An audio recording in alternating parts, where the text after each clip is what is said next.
All right, today we're cracking open a true classic of a management book to pull out its very first and, arguably its most important secret. This is the foundation, really, for everything else in the One Minute Manager's whole approach. So let's dive right in. But first, let me ask you a quick question. Just think about your job for a second. Are you 100% sure that what you think your main responsibilities are is exactly what your boss thinks they are? It sounds so simple, right? But this is where so much frustration at work really starts. You see, in a ton of companies, the connection between what you think your job is and what your boss thinks it is can be, as the book puts it, purely coincidental. You could be pouring all your energy into one set of priorities while your manager is over there judging your performance based on a completely different list. And look, this isn't just some theory. It leads to real-world frustration. This quote from the book just nails that feeling perfectly. That feeling of being completely blindsided, getting in trouble for something you didn't even know was on your plate. It's just a recipe for disaster and terrible morale. So, what's the fix for this? How do we solve this really basic disconnect? Well, that brings us right to the first secret of one-minute management, the solution that holds the whole system together: one-minute goal setting. Now, the big idea here is actually incredibly simple. This isn't some complicated, jargon-filled corporate system. At its very heart, it's a philosophy of no surprises. That's it.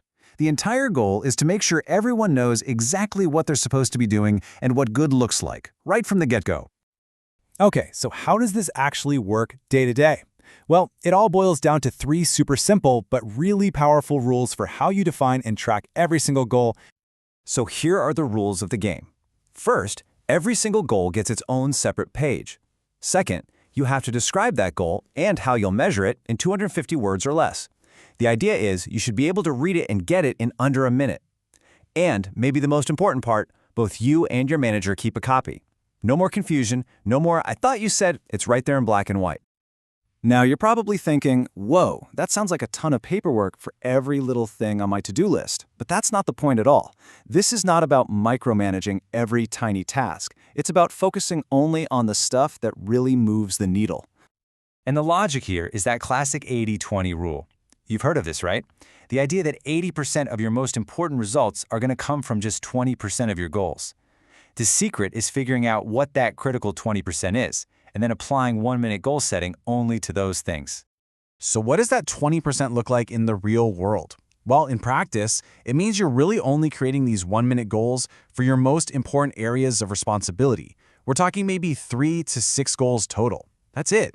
It's all about focus, not just creating more work. But there's something deeper going on here.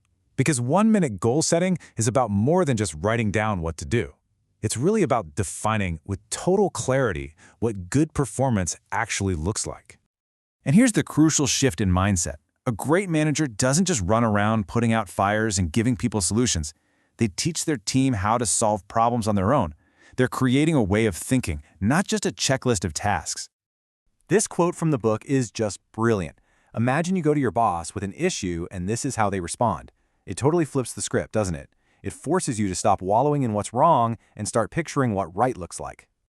And there it is, the official one-minute manager definition of a problem. See, a problem isn't just a bad feeling or a complaint.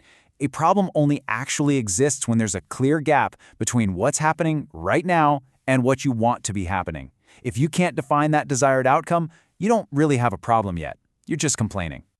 In the story from the book, the manager never tells the employee what to do, not once. Instead, he just asks questions like, well, what could you do about that? Or, and if you did that, would things get better?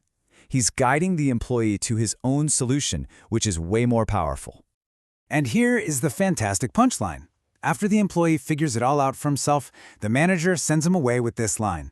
Now, he's not being a jerk. He's teaching this incredible lesson in self-sufficiency. He's just trained an employee to stop bringing him problems and start bringing him solutions. Okay, so let's pull this all together. What is the simple, actionable process you can actually walk away with from all this? It really boils down to 6 super straightforward steps. Here it is, the whole process. 1. Agree on the goals together. 2. Define what good looks like. 3. Write it all down, 1 page, under 250 words. 4. Take a minute to reread it every day. 5. Take another minute to look at how you're actually doing. And 6. See if your behavior lines up with your goal. That's the whole loop. Pretty simple, right? And that brings us to the end. So I'll just leave you with this one question to chew on. What is the single most important goal you're working on right now? And could you use these ideas to clarify it, for yourself or with your boss, in less than a minute tomorrow? Think about it.